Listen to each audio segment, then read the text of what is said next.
शाम को तैयार रहना, मैं घर जल्दी आऊंगा, फिर हम दोनों मूवी देखने जाएंगे। अब जाओ तो, तभी तो शाम को जल्दी आओगे। दक्ष को भेजकर सिया आरती के साथ घर के काम करने लगती है और इसी तरह पूरा दिन निकल जाता है और देखते ही देखते रात के 10 बज जाते हैं और दक्ष रात के 10 बजे घर आता है। सिया, यार आज मैं बहुत थक गया हूं, अच्छा खाना लगा दो। देवर जी, सिया तो खाकर सोने चली गई है, कहो तो मैं खाना दे दूं। भाभी अभी तक आप सोए नहीं? हाँ, तुम्हारे भैया अभी तक घर नहीं आए ना, इसीलिए। हाय, कितनी सर्वगुण संपन्न बीवी मिली है भैया को। लड़कों को ना हमेशा अरेंज मैरिज करना चाहिए, लव मैरिज करने वाले हम बेचारे लड़के हमेशा फंस जाते हैं। फिलहाल तो मुझे कमरे में जाकर सिया को मनाना है, क्योंकि वो सोई नहीं, मुझसे नाराज है, क्योंकि आज मैंने उससे वादा किया था मूवी दिखाने का, जो मैं पूरा नहीं कर सका। इतना बोलकर दक्ष खुद ही खाना निकालता है और कमरे में लेकर चला जाता है और कमरे में जाकर सिया को मनाने लगता है। देखो, मैं तुम्हारे सामने कान पकड़कर माफी मांग रहा हूं, तुम कहो तो उठक बैठक भी लगा लूंगा। अब माफ कर दो, ऑफिस में ज्यादा काम था इसलिए जल्दी नहीं आ पाया। इतने भी क्या बिजी थे कि तुम्हें मेरी कॉल भी नजर नहीं आई? मैं यहाँ पागलों की तरह तैयार होकर तुम्हारा इंतजार कर रही थी और तुम अब आए हो। जाओ, मुझे नहीं करनी तुमसे बात। कमरे के अंदर दक्ष सिया को मना रहा था और ये सब बाहर खड़ी आरती सुन रही थी। उन दोनों के बीच का प्यार और नोक-झोंक देखकर आरती मुस्कुराने लगती है और तभी वहां आरती का पति सोनू आता है। आ गए आप? आपके लिए खाना लगा दो? नहीं, आज मैं खाना बाहर से खाकर आया हूँ, मैं सोने जा रहा हूँ। सुबह मुझे जल्दी उठा देना और मेरे कपड़े इस्त्री करके रख देना, कल मेरी एक बहुत बड़ी मीटिंग है। इतना बोलकर सोनू कमरे में सोने के लिए चला जाता है और आरती भी उदास होकर बिना खाए सोने के लिए चली जाती है। और अगली सुबह एक बार फिर दोनों देवरानी जेठानी काम कर रही होती हैं। तभी आरती अपनी देवरानी से कहती है, सिया, तुम देवर जी से इतना लड़ती क्यों हो? वो तुम्हारी कितनी इज्जत करते हैं, तुमसे कितना प्यार करते हैं, फिर भी तुम क्यों हमेशा उनसे नाराज हो जाती हो? तुम्हें डर नहीं लगता अगर देवर जी ने तुम्हें डांट दिया या तुम्हें छोड़कर चले गए तो? भाभी, आपके देवर की इतनी हिम्मत ही कहाँ कि वो मुझे डांटे या छोड़कर जाएं। हम दोनों एक दूसरे से बहुत प्यार करते हैं। अगर मैं रूठती हूँ तो वो मनाते हैं और अगर वो नाराज होते हैं तो मैं उन्हें मना लेती हूँ, और इतना तो हमारे बीच में चलता ही रहता है। तुम दोनों छोटे बच्चों की तरह आपस में लड़ते हो, अच्छा लगता है मुझे तुम्हारे बीच का प्यार देखकर। काश ऐसा प्यार हमारे बीच में भी होता। खाना बनाते हुए आरती और सिया आपस में बात कर रही होती हैं कि तभी वहां दक्ष हाथों में बुके लेकर आता है। देखो, आज मैं जल्दी आ गया और मैंने मूवी की 2 टिकट भी कटवा ली हैं। क्या तुम अभी भी अपने प्यारे मासूम से पति से नाराज हो?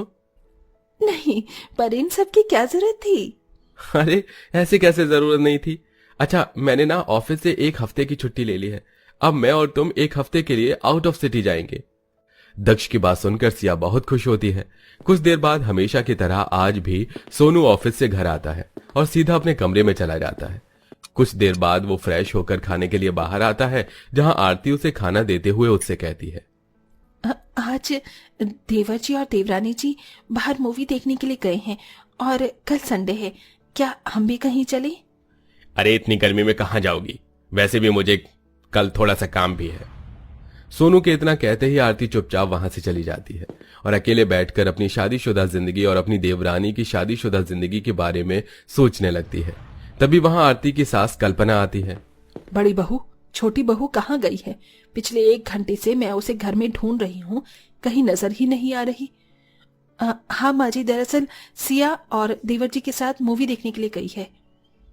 इनका ठीक है, अपनी मर्जी से लड़की पसंद कर ली, शादी कर ली और घर में बिना किसी को बताए कहीं भी घूमने के लिए चले जाते हैं।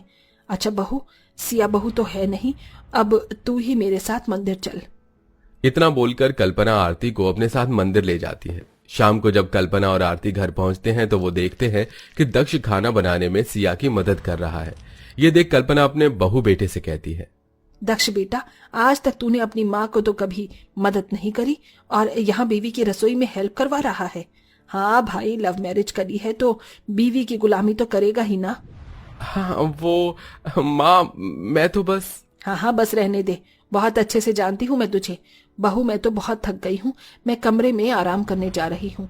इतना बोलकर कल्पना अपने कमरे में आराम करने के लिए चली जाती है और दक्ष भी अपनी माँ की बातें सुनकर वहां से चला जाता है। पर आरती ये सब देखकर उदास हो जाती है। क्या हुआ दीदी, आप कुछ उदास नजर आ रही हैं, सब ठीक तो है? सिया, हम दोनों की शादी एक साथ हुई थी, पर फिर भी तुम देवर जी के साथ कितनी खुश हो। देवर जी तुमसे कितना प्यार करते हैं, तुम्हें मनाने के लिए गुलाब लाते हैं, कान पकड़कर तुमसे माफी मांगते हैं, रसोई में तुम्हारी हेल्प करवाते हैं, तुम्हें मूवी दिखाने के लिए भी ले जाते हैं, और तुम्हारी जेठ जी कुछ नहीं करते, और ना ही मैं उनसे कुछ बोल पाती हूँ। तुम बताओ ना, मैं कैसे तुम्हारे जेठ जी के साथ तुम्हारी तरह और देवर जी की तरह घुल मिल कर रहूं, ताकि हम दोनों के बीच का प्यार भी तुम्हारी तरह मजबूत हो सके। दीदी, इसके लिए तो पहले आपको अपने पति को अपना दोस्त बनाना होगा, उसके बाद आपको अपने दिल की सारी बातें खुलकर उनसे करनी होगी, तभी वो आपकी फीलिंग्स को समझेंगे। एक बार बोल कर देखा था, पर उन्होंने साफ साफ मना कर दिया। मना किया तो आपको जिद करनी चाहिए थी। चलिए कोई बात नहीं, अब आपके रिश्ते को मैं सुधारूंगी। आरती और सिया आपस में बात कर ही रहे थे कि तभी वहां सोनू आता है। सोनू को देख सिया आरती के हाथ में पानी का गिलास देते हुए उससे कहती है, पानी का गिलास लेकर जाओ और उनसे कहो कि आज घर जल्दी कैसे आ गए। अगर वो कहीं ऑफिस में काम कम था तो उनसे कहना कि वो आपको बाहर शॉपिंग करवाने ले जाए, और अगर वो मना करें तो गिलास गुस्से में टेबल पर रखकर वहां से चली आना। नहीं नहीं, मुझसे ऐसा नहीं होगा। अगर वो मुझ पर भड़कने लगे तो? दीदी, अगर इसी तरह से डरती रहोगी तो कैसे सब कुछ ठीक होगा। अब जाओ। सिया जबरदस्ती अपनी जेठानी को हाथ में गिलास का पानी पकड़ा कर भेज देती है। डरती डरती आरती अपने पति के पास जाती है। आज आप जल्दी घर आ गए, लगता है ऑफिस का काम कम था। अब आप जल्दी आ ही गए हो तो क्या हम शॉपिंग करने चले? नहीं आरती, मैं बहुत थक गया हूँ, तुम माँ के साथ शॉपिंग करने के लिए चली जाना। सोनू की यह बात सुनकर आरती गुस्से में पानी का गिलास टेबल पर पटकते हुए वहां से चली जाती है। इसे क्या हो गया? आज से पहले तो इसने ऐसा कभी नहीं किया। जेठ जी, अब जेठानी जी भी तो इंसान है ना, उनका भी दिल करता है कि अपने पति के साथ कहीं बाहर जाएं, उनका पति उनके लिए कुछ करे। पर आप कितने अनरोमांटिक हैं, शायद यही वजह है कि जेठानी जी नाराज हो गई आज आपसे। ऐसा कुछ नहीं सिया, तुम्हारी जेठानी मुझसे कभी नाराज नहीं होती, वो थोड़ी देर में ठीक हो जाएगी।